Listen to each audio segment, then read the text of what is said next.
मेरी माँ, इसीलिए हम कहा करते हैं कि कब कहाँ कौन आ जाए, किस भेष में नारायण मिल जाए, कोई जानने वाला। इसीलिए जब भी आपके द्वार पर कोई आए तो प्रयास करिएगा कि आप उसकी झोली भर करके भेजें। मेरी माँ, आज के लोग तो ऐसे हैं कि बाहर वालों को तो खूब देते हैं, लेकिन अपने घर वालों को भूखे ही मार देते हैं। ये भी दान लगने वाला नहीं। अपने घर वालों को भी संतुष्ट करिए और साथ में जो आपके द्वार पार आ जाए उसे भी संतुष्ट कर दीजिए। अच्छा, आप तो नहीं देते हो भिक्षा, लेकिन जैसे भिखारी आपके द्वार पर आता है, आप तुरंत घर के दरवाजे को बंद कर दो। आपके अंदर गलत करने का आदत है, आपने अपने बच्चों को भी सिखा दिया, मत देना, फाटक मत खोलो। भाई, जैसा आप सिखाएंगे अपने बच्चे को, वही कर्म आगे करके वो चलेगा। भगवान को हमेशा धन्यवाद दीजिएगा कि भगवान ने आपको देने वालों की श्रेणी में पैदा किया है। अगर लेने वालों की श्रेणी में पैदा किया होता तो आपको भी इधर भटकना पड़ता।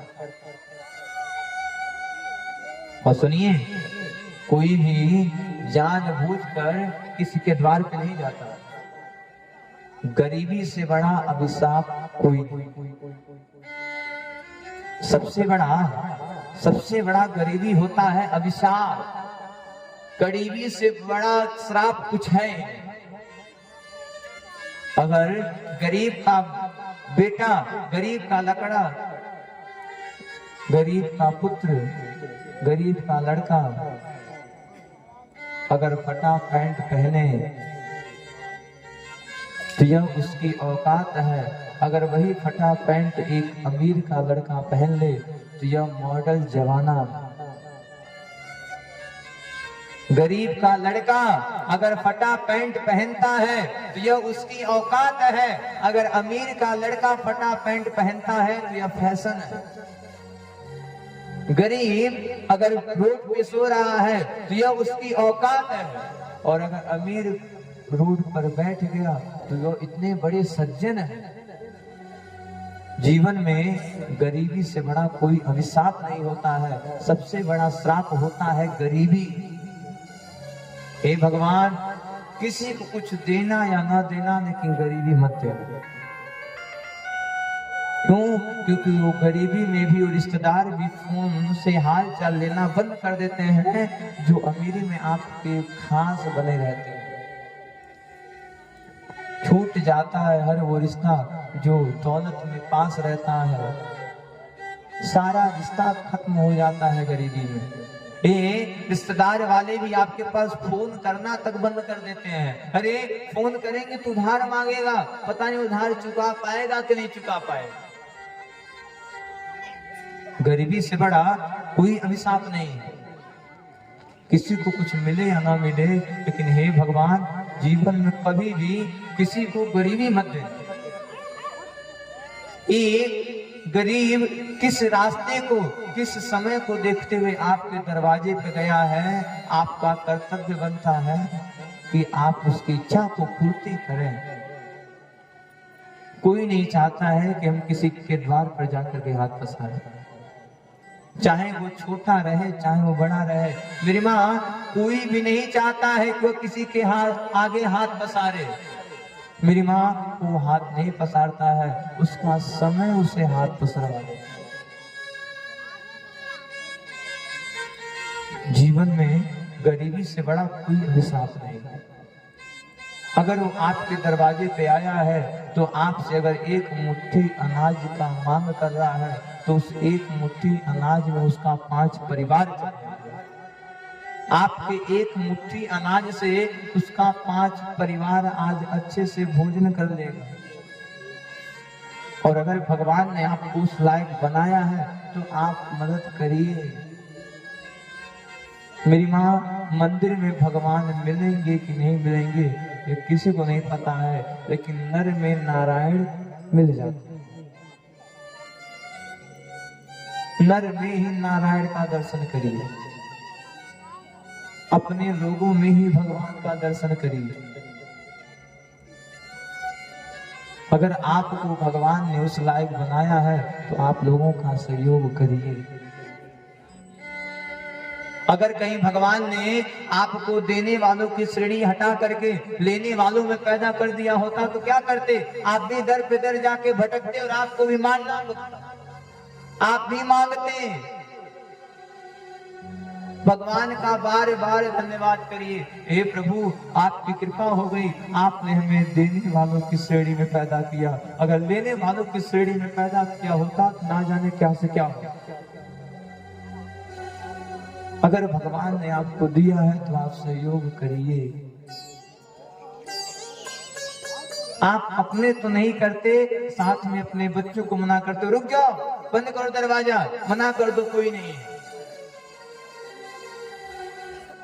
अगर आज आप किसी को कुछ नहीं दिए हैं तो जान जाइएगा जो आज अमीर है उसे कल गरीब बनना है। घड़ी आप लोग देखे होंगे,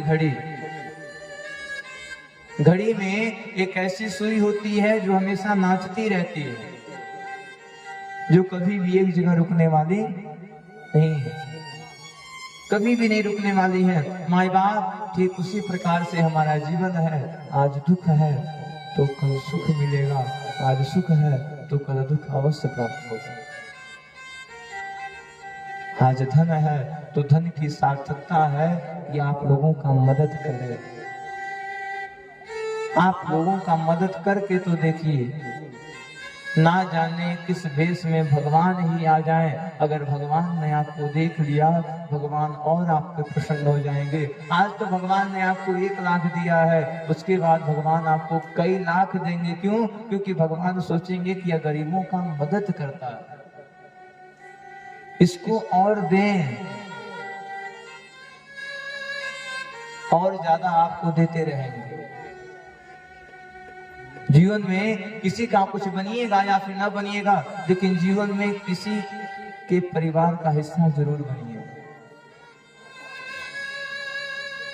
आप सोचिए उनको कैसे रहते होंगे जिनके माँ बाप नहीं है। कोरोना के समय में जिनके माँ बाप मर गए वो बच्चे आज कैसे रह रहे होंगे? क्या वो पढ़ाई कर सकते हैं? भले पढ़ने का मन हो, क्या वह बच्चा पढ़ाई कर सकता है? कतई नहीं कर सकता है।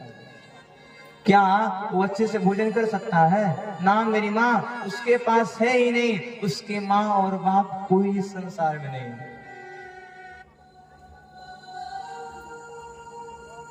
जीवन में कुछ करिएगा या फिर मत करिएगा, लेकिन किसी का हाथ जरूर पकड़िएगा। किसी एक गरीब का हाथ पकड़ लीजिएगा ताकि उसे लगे कि आप उसके लिए खड़े हैं। भगवान भी देखेंगे, देखो इसके पास 1 लाख है, इतना सहयोग कर रहा है, इसको 10 लाख देंगे और सहयोग करेगा, धन आपका और बढ़ेगा। उसी को देखिए, उसी कोरोना को देखते हुए इस दास के मन में एक उत्तेजना प्रकट हुई कि क्यों न वृंदावन में सब कुछ है, अनाथालय नहीं है, क्यों नहीं एक सुंदर सा अनाथालय बनवाया जाए, क्यों ना एक ऐसा अनाथालय बने जहां वो बच्चे रह सकें जिन बच्चों का इस संसार में कोई नहीं है। आप सोचिए अगर वो बच्चे उस आश्रम में रहेंगे तो उन्हें कितना आशीर्वाद मिलेगा, जो आश्रम में सहयोग किए रहे। उन बच्चों के लिए आप ही माँ बाप हैं। उन बच्चों के लिए वही माँ बाप है जो उन्हें एक दिन का भोजन करा रहा है। उन बच्चों के लिए वही भगवान है जो उन्हें रहने के लिए एक छत दे रहा है। अगर आप किसी को रहने के लिए एक छत देंगे तो भगवान भी आपके छत को और मजबूत बनाएंगे। मेरी माँ, वृंदावन में सब कुछ है लेकिन अनाथालय नहीं है। आप सभी से निवेदन है, कल कथा का विश्राम दिवस है, कल कथा विश्राम की जाएगी। कल हमारे आचार्य जी बैठेंगे। आपको जो इच्छा करे, क्यों? क्योंकि बूंद बूंद से घड़ा करता है। और जिसे ना विश्वास हो वो आए वृंदावन। 6 मई को डेट निर्धारित किया गया है। 6 मई को वृंदावन में भूमि पूजन का कार्यक्रम संपन्न कराया जाएगा। लोग कहते हैं महाराज आप जहां जाते हैं वहीं मांगते हैं, हमें कोई शर्म नहीं है, लोग कुछ भी कहें, अगर हमारे मांगने से, अगर आपके देने मात्र से उन बेचारे बच्चों का कल्याण हो जाए, इससे ज्यादा और क्या चाहिए। एक मैया जी मिली हमें, रामकोला का आप लोग नाम सुने होंगे। मैया के 3 पुत्र हैं, तीनों पुत्र सरकारी सर्विस में लगे हैं, तीनों पुत्र अच्छे पद पर। मैया ने कहा महाराज हमारे मन में इच्छा हो रही है कि हम वृंदावन में एक मंदिर बनाएं, एक मंदिर का निर्माण कराएं। हमने कहा मैया देखो मंदिर तो सब बनवाते हैं, एक ऐसा मंदिर बनाओ जिसमें जीते जाते भगवान रहें और उनकी सेवा हो सके।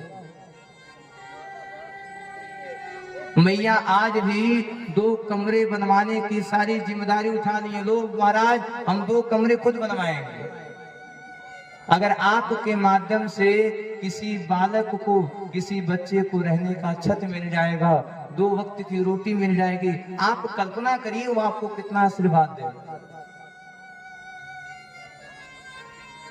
आपके बच्चे हैं, आपके बच्चे को अगर एक टाइम भोजन न मिले आप व्याकुल हो जाते हैं, आप चिंतित हो जाते हैं, पुत्र मेरा पता नहीं कहाँ रहा होगा। बारिश में अगर बेटा चौराहे पर रुक जाए तो बाबूजी लोग को टेंशन हो जाता है, अरे बेटे बारिश में कैसे आएगा। थोड़ा कल्पना करिएगा वो बच्चे कैसे बारिश में रहते होंगे जिनको कोई पूछने वाला है। और अगर उन बच्चों को रहने के लिए आप छत देते हैं, 2 वक्त की रोटी देते हैं, तो बच्चे कितना आशीर्वाद देंगे आप। जो व्यक्ति नर में नारायण का दर्शन करता है वही भगवान का भक्त कहलाता है। अन्नदान सबसे बड़ा दान माना जाता है मेरी मां। अभी जनवरी में कब हुआ था अन्नदान अयोध्या में? जनवरी में 1000 संत महापुरुषों को, नहीं विश्वास है यूट्यूब पे देखिएगा अंशुमानाचार्य सर्च करके, 1000 संतों को आप सभी लोगों के माध्यम से, आप ही जैसे अनेक लोगों के माध्यम से भोजन भंडारा कराया गया, उन्हें कराया गया जिनका इस संसार में कोई नहीं है। 200 महिलाओं को वस्त्र दिया गया, उन महिलाओं को वस्त्र दिया गया, उन वृद्ध माताओं को वस्त्र दिया गया जिनका संसार में कोई नहीं, जिनके पुत्र हैं फिर भी उनको रोड पे ले जाकर के छोड़ दिए। आप सोचो जिन जिन लोगों ने उनको पहनने के लिए वस्त्र दिया होगा, क्या उन्हें आशीर्वाद नहीं लगा होगा? जो एक वस्त्र को पहन करके 1 साल रह रहा है और आप उनको एक वस्त्र दे दो, क्या उनके चेहरे पे मुस्कान नहीं आएगी? मुस्कान आई तो क्या वो आपको आशीर्वाद नहीं देंगे? मेरी माँ दवा से तेज दुआ काम करता है, दवा से तेज दुआ काम करता है। किसी के सहारा बनने का प्रयास करिएगा। कल रात्रि में हमारे आचार्य जी बैठेंगे, आप भगवान ने आपको जिस लायक बनाया है, क्यों? क्योंकि बूंद बूंद से घड़ा भरेगा। आप अपना दान देंगे और अपने दान का रसीद अवश्य कटाएंगे। और आइए 6 मई को हम सभी लोग को निमंत्रण देते हैं, सब लोग आइए वृंदावन में।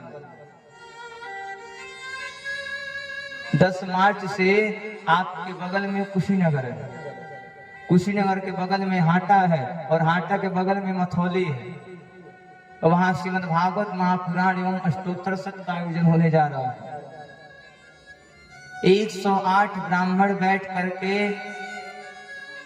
आप सभी के कल्याण के लिए श्रीमद् भागवत महापुराण मूल पाठ करेंगे,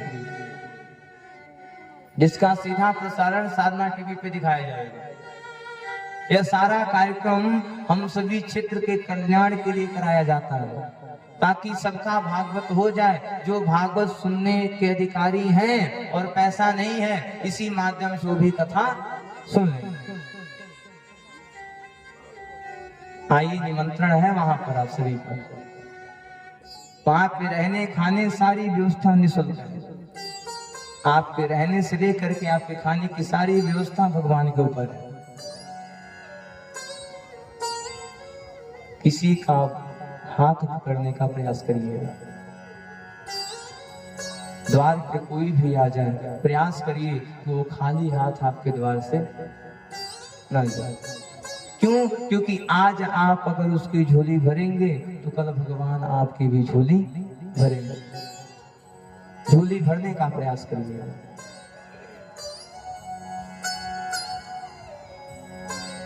इधर धीरे धीरे समय बीत रहा है। भगवान धीरे धीरे बड़े हो रहे हैं। पुष्पावाश्वदेवीनां कथायां वश्वती सुता। इधर भगवान धीरे धीरे बड़े हो रहे हैं और धीरे धीरे भगवान लीला कर रहे हैं। सुखदेव जी ने कह दिया, हे परीक्षित जी, जो व्यक्ति नर में नारायण का दर्शन करता है वही भगवान का परम भक्त कहलाता है। और निश्चित तौर पे भागवत में लिखा गया है कि 7 दिन के अंदर कथा में भगवान का आगमन होता है। अगर 7 दिन के अंदर नहीं हुआ तो भंडारे में अवश्य भगवान का आगमन होता है। इसीलिए प्रयास यह करना चाहिए कि भंडारे में अधिक से अधिक लोग भंडारा पा जाएं। जिसको जानते हैं, जिसको नहीं जानते हैं, ना जाने किस भेष में भगवान मिलते हैं। इधर भगवान धीरे धीरे बड़े हो रहे हैं। एक पत्नियों पे कृपा करते हुए भगवान घर को आ रहे हैं। रात्रि में विराम करते हैं, सोते हैं। सुबह होता है, भगवान देख रहे हैं कि चारों तरफ मेवा मिष्ठान बनना प्रारंभ हुआ। चारों तरफ मेवा मिष्ठान बन रहा है। भगवान पहुंच गए मैया के पास। मैया, अरे आखिर मेवा मिष्ठान किसके लिए बन रहा है? या मेवा मिष्ठान किसके लिए बन रहा है? मैया ने कहा, सुनो, हम लोग साल में एक बार इंद्र की पूजा चढ़ाते हैं। जैसे आप लोग साल में एक बार काली माँ की पूजा चढ़ाते हैं ना, तो मेरी माँ ठीक उसी प्रकार से साल में एक बार हम लोग इंद्र की पूजा चढ़ाते हैं। हम लोग इंद्र की पूजा करते हैं। भगवान ने कहा, माँ इंद्र की पूजा क्यों की जाती है? अरे सुनो, इंद्र बारिश करते हैं, उसी बारिश से घास होता है, उसी घास को गैया खाती है और गैया खाती है तो दूध देती है, उसी दूध से हमारा जीवन यापन चलता है। भगवान ने कहा, मैया पूजा करना ही है तो इंद्र की ना करके गोवर्धन की करते हैं। माँ, इंद्र का काम है बारिश करना, भाई डॉक्टर का काम है दवा करना। वो दवा कर रहा है, कोई उपकार नहीं कर रहा है। उसने पढ़ाई किया ही है दवाई करने की। माँ, पूजा करना चाहिए तो गोवर्धन का करना चाहिए। और देखिए, जिनका जिनका विवाह नहीं हुआ है, तो यहाँ से स्पेशल कथा शुरू हो गया, विवाह कराने वाला स्पेशल।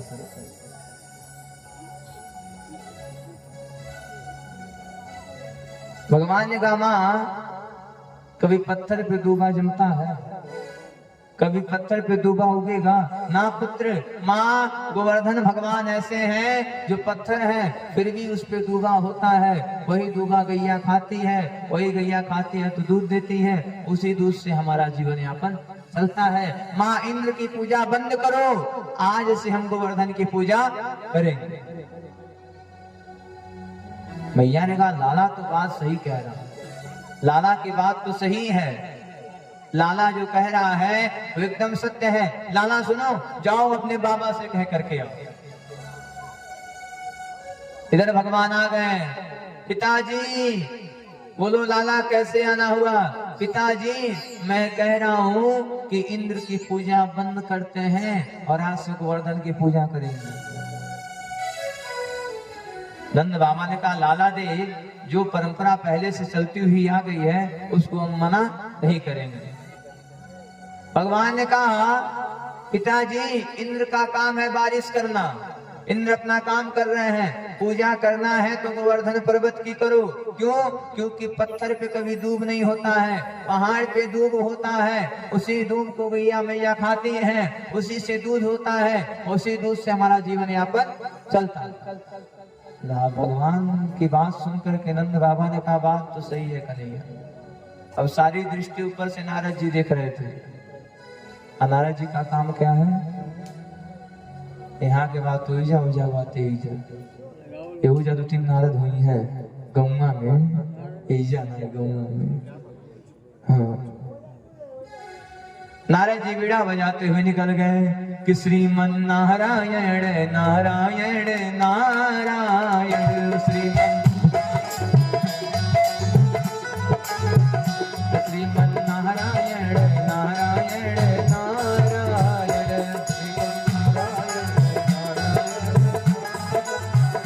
भजमन नारायण नारायण नारायण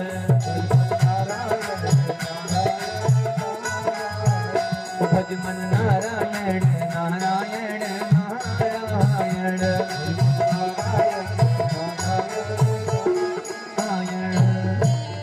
भागवत भगवान की। नारद जी पहुंच गए। इंद्रदेव की जय हो, इंद्रदेव की जय हो।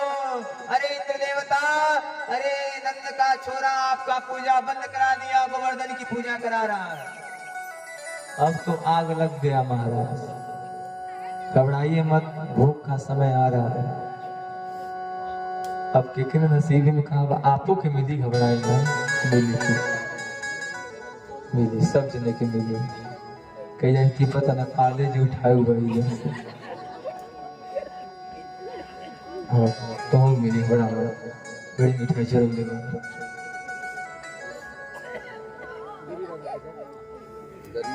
हाँ, इधर भगवान जो है ग्वाल बालों को लेकर के निकल जाते हैं, गोवर्धन पर्वत के पास जाते हैं। नंद बाबा ने कहा हे कन्हैया, तुम्हारा भगवान तो दिख रहा है, लेकिन पूजा कराने के लिए पंडित की आवश्यकता पड़ेगी। पंडित कहाँ से बुलाया जाए? भगवान ने कहा जाए टेकुआ सुनील बाबा को बुला ले हैं तिवारी जी। भगवान ने कहा आप नहीं कहा था टेकुआ के बाप कहा था। हाँ, तो याद नहीं बाने हमें की कहते हैं उतर बाबा तब बतावत है। कहा जाए लक्ष्मीपुर नंदलाल बाबा या मिली है नहीं चल जाए दुलहू ग्राम सभा में रंदर बाबा आइल वाले।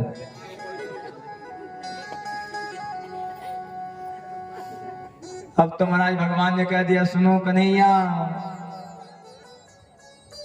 सुनो बाबा, मैं खुद पंडित के रूप में हूँ, मैं खुद पूजा कराऊंगी। अच्छा, भगवान का लीला देखिए, गोवर्धन भगवान है और पुजारी भी भगवान है, एक ही रूप में पूजक पूजावत, रूप एक ही है लेकिन वही रूप पूजा कर रहा है, वही रूप पूजा ग्रहण कर रहा है। भगवान ने कहा जलम समर्पयामि। अब 7 कोस के गोवर्धन पर्वत है तो एक बूंद जल से कुछ होने वाला है। अरे कन्हैया तुम्हारे भगवान बहुत बड़े हैं। कन्हैया ने कहा इसलिए 56 प्रकार का भोग बनवाए।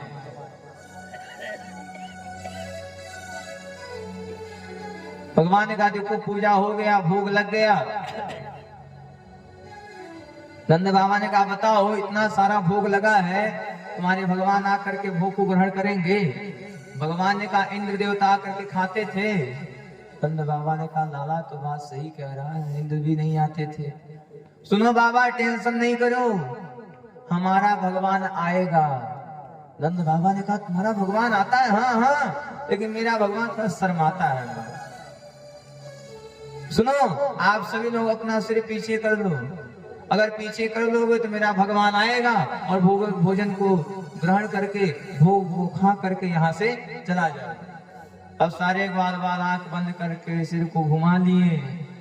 भगवान ने देखा सब पीछे देख रहे हैं, भगवान मस्त होकर भोग को ग्रहण करना शुरू कर दिया। तब तक एक ग्वाल आ गया, अरे कन्हैया चोरी पकड़ी गई, जा रहे हैं बाबा से कहने। भगवान ने कहा तोरम आधा मोरम आधा स्वाहा, आधा तुम्हारा आधा हमारा काम, आधा आधा बात हो गई। तब तक राधा रानी देखी, अरे कन्हैया चोरी पकड़ी गई कन्हैया। भगवान ने कहा आप हमसे प्रेम करती हैं, बस यही सब द्वैत है। हाँ हाँ हमारे आपकी प्रेम की सौगंध है। मैंने कहा खाओ चाहे कुछ करो, हमने कुछ देखा ही नहीं। इंद्र को पता चला मेरी पूजा बंद हो गई। इंद्र तुरंत क्रोधित होता है, बल के मद में आकर के मूसलाधार बारिश करना प्रारंभ कर देता है। नंद बाबा ने कहा कन्हैया बचाओ, कन्हैया बचाओ, हमने तुझे मना किया था इंद्र की पूजा करवाने दे, देख इंद्र देवता रुष्ट हो गए हैं। भगवान ने कहा घबराओ मत, तुमने जिस गोवर्धन की पूजा की है वही गोवर्धन तुमको वहां करके बचाएगा। भगवान ने तुरंत काली उंगली को उठाया और काली उंगली पे गोवर्धन पर्वत को धारण कर लेते हैं। बोलो गोवर्धन धारी भगवान की जय, गिरधारी भगवान की। अब मूसलाधार बारिश हो रही है। ग्वाल बालों ने कन्हैया हम तुझे मना कर रहे थे इंद्र की पूजा करने दे। भगवान ने कहा घबराओ मत, हमारे जो गोवर्धन भगवान है ये तुम सबों को कुछ होने नहीं देंगे, घबराने की कोई आवश्यकता नहीं है। 7 कोस को गिरिवरो 7 वर्ष को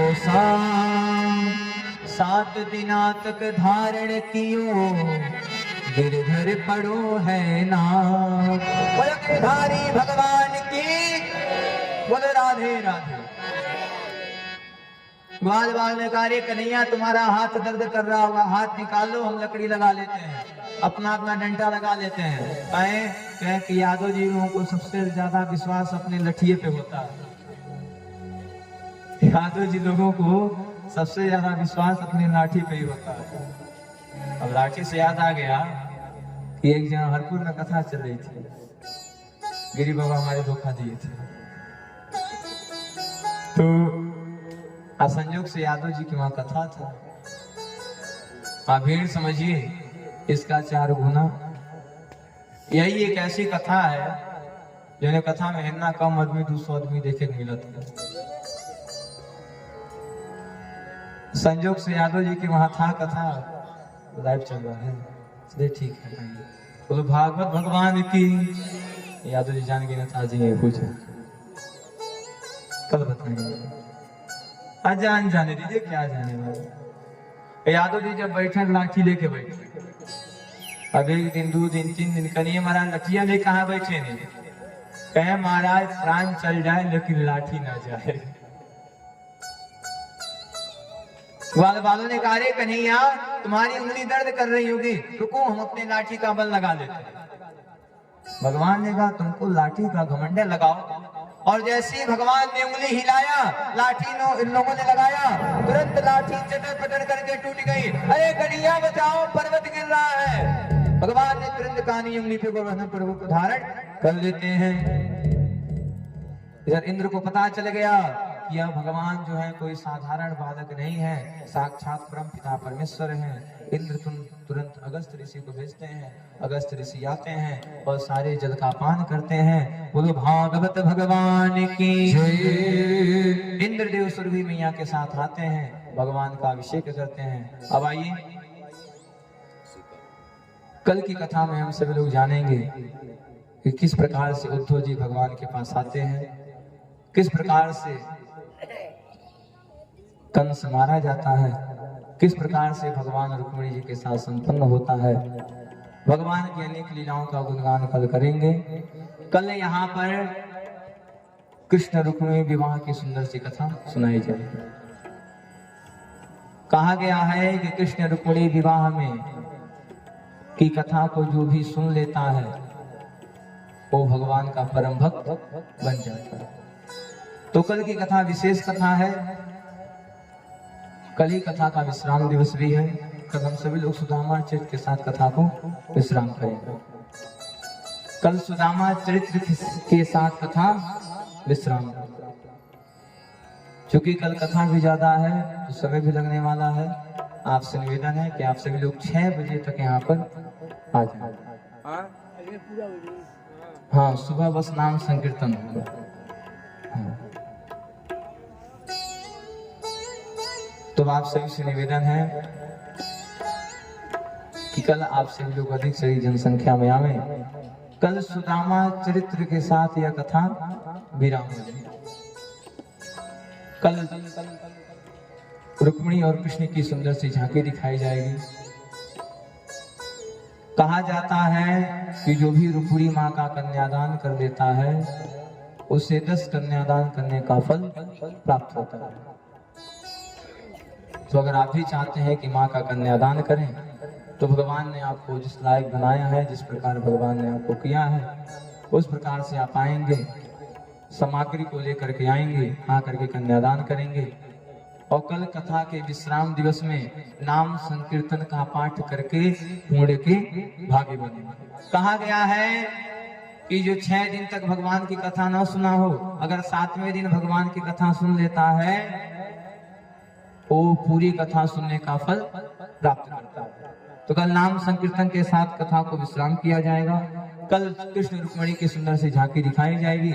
यह सारी कथा यूट्यूब पर अंशुमानाचार्य जी सर्च करने पे प्राप्त होगा। दूसरा चैनल राम कथा सागर सर्च करने पे प्राप्त होगा, कथा सागर सर्च करने पर प्राप्त होगा। अब आप सोचिए किसको सर्च करें, जो पहले बोला गया उसको सर्च करें, सब आ जाएगा। तो अंशुमानाचार्य यूट्यूब पर सर्च करने पर कथा प्राप्त होगी। जिन्हें भी भागवत कथा कराना होगा वो हमारे आचार्य सुनील तिवारी जी से प्राप्त करेंगे। हमारे भैया जी चाहे हम यहाँ रहें चाहे बाहर रहें, एक कनेक्शन में हमको बुला लेते हैं। ये सबसे बड़ा इनके अंदर गुण है। तो आइए हम सभी लोग मिलकर के गोवर्धन भगवान के भोग लगाते हैं। जय लगवाएंगे। कल कथा विश्राम दिवस है तो कल कृष्ण रुक्मिणी की सुंदर सी झांकी भी आपको दिखाई दी जाएगी। सुदामा चरित्र के साथ कल यह कथा विश्राम होगी। कल यहाँ पर वृंदावन की होली भी मनाई जाएगी। तो आप सबसे निवेदन है कि आप सभी लोग कल अधिक से अधिक जनसंख्या में आएंगे। कल इतने जनसंख्या में आइए कि सारा पांडाल भरे। भाई भोग लगाएंगे और भोग के साथ सबको परिक्रमा करना है। आज परिक्रमा सबको करना है। कहा गया है कि जो गोवर्धन की परिक्रमा कर लेता है उनको भगवान की परिक्रमा करने का फल प्राप्त होता है। आइए भोग लगाएं।